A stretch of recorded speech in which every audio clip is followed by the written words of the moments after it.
আমি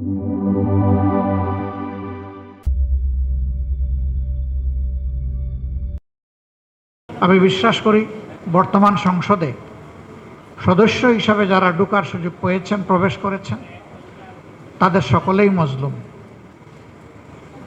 এর মধ্যে কেউ জেল কেটেছেন, এর মধ্যে কেউ কুখ্যাত আয়না গড়েছিলেন, এর মধ্যে কেউ ফাঁসির মঞ্চ থেকে ফিরে এসেছেন, আবার এর মধ্যে কেউ নির্বাসন থেকেও দেশে ফিরে এসেছেন।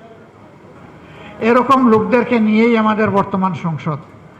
এই সংসদ যদি মজলুম জনগণের দুঃখ না বুঝে, তাইলে কোন দিনের কোন সংসদ বুঝবে? এটি হবে চরম লজ্জা।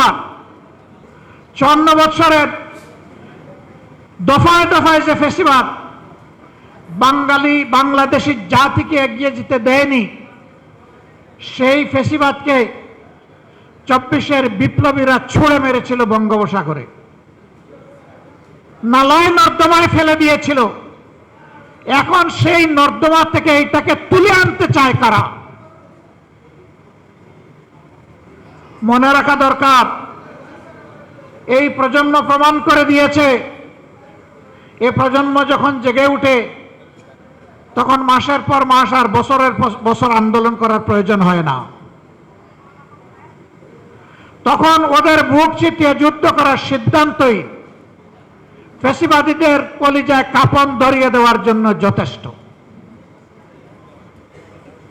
আমরা বিশ্বাস করি এই প্রজন্ম যথাযথভাবে ফ্যাসিবাদের বিরুদ্ধে এখনো তাদের অবস্থান স্পষ্ট। আমরা তাদের সাথে আছি, তারা আমাদের সাথে আছে। আমরা আপনাদেরকে কথা দিচ্ছি, প্রিয় বাংলাদেশে রক্তমূল্য, জীবন মূল্য, জেল মূল্য, যত মূল্য দিতে হয়, ফ্যাসিবাদকে আর আমরা ফিরে আসতে দিব না ইনশাআল্লাহ।